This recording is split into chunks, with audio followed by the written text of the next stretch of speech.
En este video veremos los conceptos de datos anidados y de correlación intraclase. No siempre se explicita ni se hace mucho énfasis en esto, pero cada vez que uno aplica un modelo estadístico clásico, implícitamente está pensando que tiene una muestra que es perfecta, en el sentido de que está basada en el concepto de muestreo aleatorio simple, aplicada a una población infinita. En este esquema, todos los individuos tienen la misma probabilidad de ser seleccionados. Esto tiene como consecuencia adicional que la información que aporta cada uno de ellos es totalmente independiente de la del resto de las personas que constituyen o comparten la muestra con ese individuo. En la realidad, eso no siempre es así, sino que muchas veces los individuos de la población objetivo componen subpoblaciones o conglomerados o están agrupados de alguna manera, compartiendo ciertas características comunes. Esto no sería un inconveniente ni debería producir ninguna preocupación si no fuera por el hecho de que pertenecer a un mismo aglomerado o grupo puede hacer que los resultados de la aplicación de los modelos clásicos se vean influenciados de alguna manera. El concepto de datos anidados o nested data se refiere a una estructura donde una pieza de información contiene a su vez otras estructuras de datos en su interior. Por ejemplo, si se extrae una muestra de alumnos primarios de diversas escuelas, se podrá obtener información tanto de cada uno de los alumnos muestreados como de la escuela a la que asiste. Así, puede verse la existencia de dos estructuras de datos en un problema como este. Si lo que se pretende es analizar alguna característica puntual de los alumnos en lo referido, por ejemplo, a su aprendizaje, es claro que deberán tenerse en cuenta las características del establecimiento al que asiste.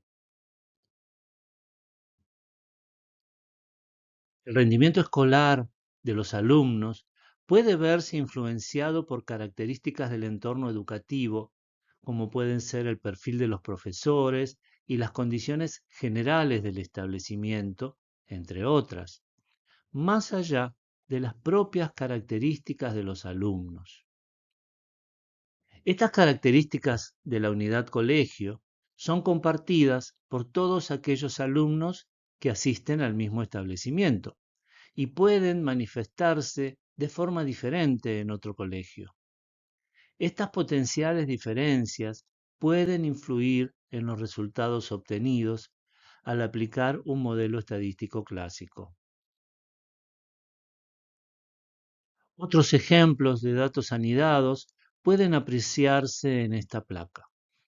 En todos los casos, la unidad primaria de análisis es la denominada microunidad y corresponde al objeto principal de estudio.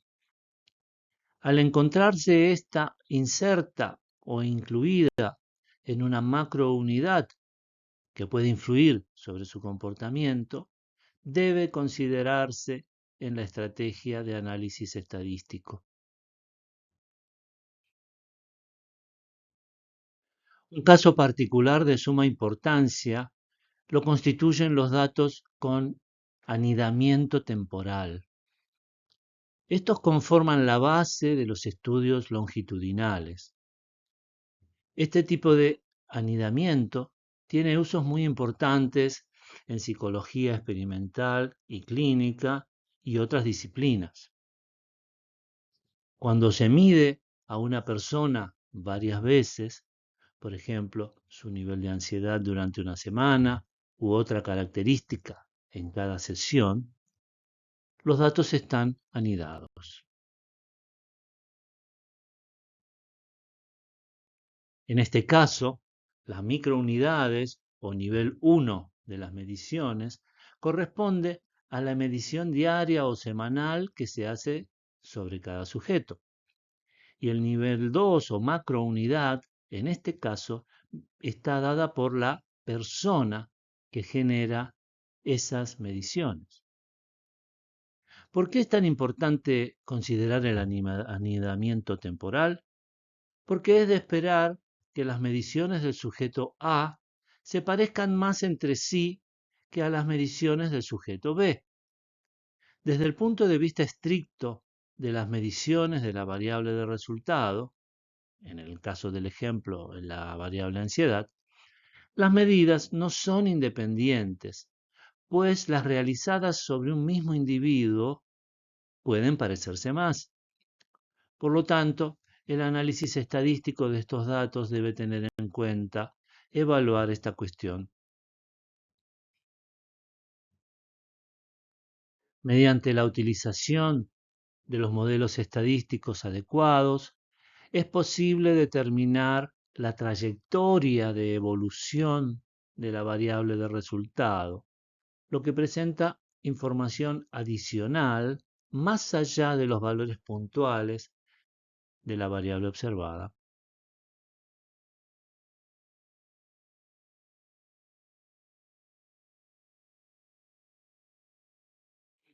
El estudio GCSE está basado en una muestra de 1905 alumnos secundarios de Gran Bretaña que han sido evaluados en forma escrita y a lo largo de un curso.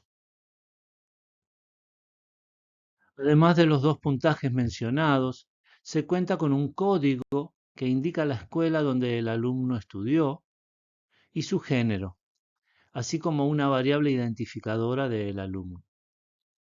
Se trata de una muestra anidada de alumnos en escuelas. El estudio del sueño se basa en un trabajo de Belenki y otros que analizaron el tiempo de redacción en sujetos privados de sueño para ver el efecto de la falta de descanso. Se trata de una tabla de datos longitudinales donde cada sujeto ha sido evaluado durante varios días. El estudio MPLS se ha destinado a evaluar la evolución de la capacidad lectora de alumnos de nivel primario a lo largo de 4 ciclos lectivos consecutivos. Se ha medido el rendimiento en lectura durante 4 años seguidos, utilizando siempre el mismo instrumento, variables red 5, 6, 7 y 8 respectivamente. Además de estas variables, pueden encontrarse en la base posibles predictores de la evolución lectora de los alumnos, como el género, la etnia y las condiciones socioambientales de los alumnos.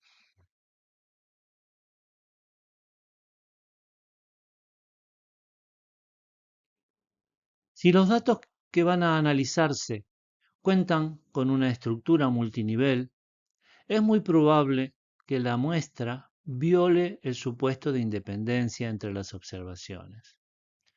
En estas condiciones, el uso de un modelo estadístico basado en dicho supuesto puede derivar en la obtención de conclusiones erróneas o inválidas.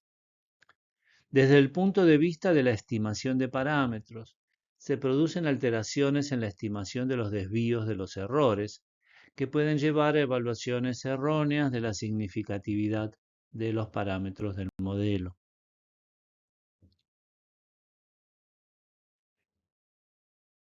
Esta es la razón por la cual es necesario considerar el carácter multinivel de los datos cuando estos tienen una estructura anidada.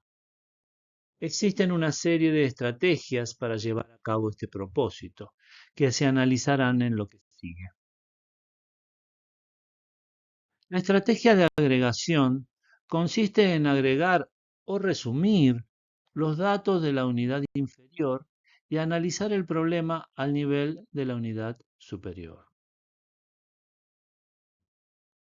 Por ejemplo, si se cuenta con una muestra de alumnos de diferentes escuelas y se pretende saber si existen diferencias en el rendimiento escolar entre los establecimientos, se podría promediar por escuela el rendimiento de los alumnos y comparar dichos promedios directamente.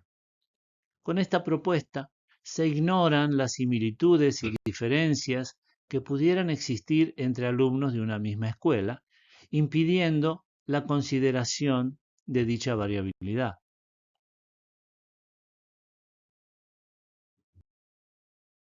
La estrategia de desagregación, por el contrario, consiste en el análisis del problema al nivel de la unidad micro, considerando las variables medidas en la unidad macro como constantes para cada uno de los individuos que la comparten. Por ejemplo, si se está interesado en investigar si los jueces con más antigüedad son más indulgentes que los más jóvenes, y si se toma una muestra de 10 jueces y de cada uno de ellos se muestran 10 causas en las que hayan actuado, claramente se tiene una muestra de 100 causas judiciales anidadas en 10 jueces. El análisis a nivel de causa supondría ignorar el efecto juez y considerar todas las observaciones o causas como independientes entre sí. Por lo tanto, con la estrategia de desagregación se asume independencia entre las observaciones cuando es probable que la misma no se cumpla. Los modelos multinivel, conocidos por múltiples denominaciones, como puede verse en la placa, constituyen una herramienta más adecuada para analizar este tipo de datos. Los modelos multinivel proponen plantear modelos o ecuaciones estadísticas para cada uno de los niveles de información con los que se cuente.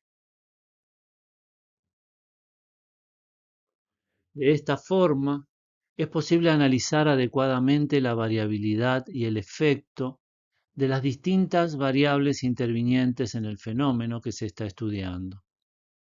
Desde el punto de vista matemático, esto permite también estimar adecuadamente los parámetros del modelo y evaluar la significación estadística de las variables intervinientes.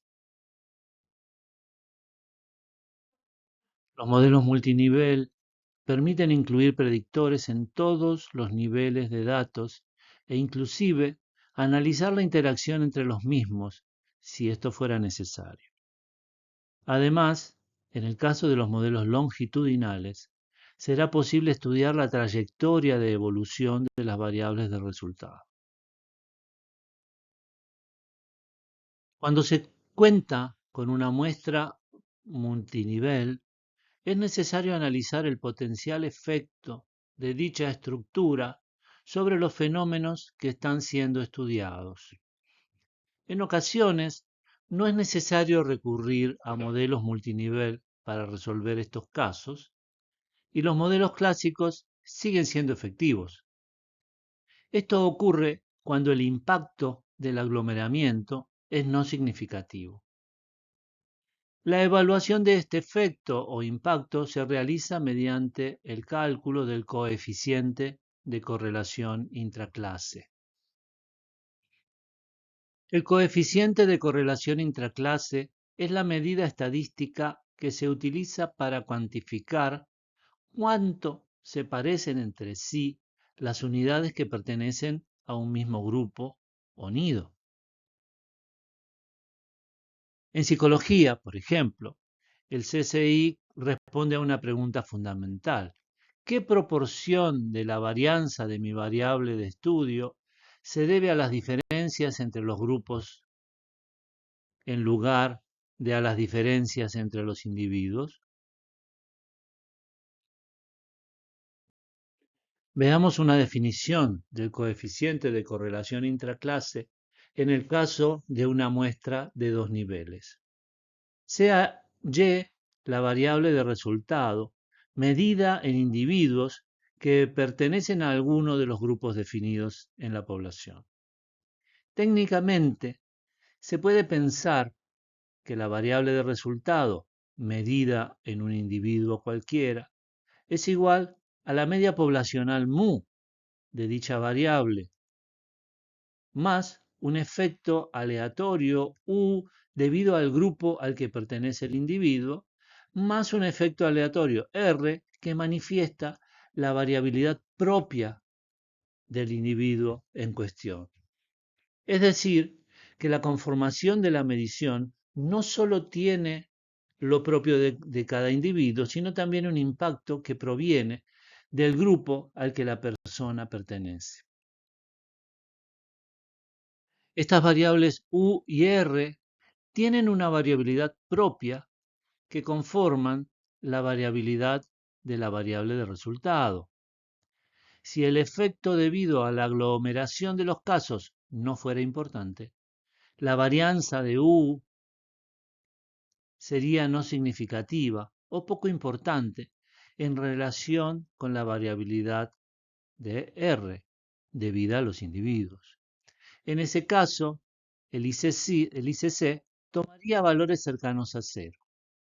Por el contrario, cuando el efecto multinivel es alto, el ICC tiende a tomar valores más alejados del cero y cercanos a 1. Se presenta a continuación un ejemplo basado en los datos de GCSE. Tomemos la variable de resultado que evalúa el rendimiento escrito de los alumnos, variable written, y determinemos si hay un efecto debido a la escuela a la que pertenecen los alumnos, variable school.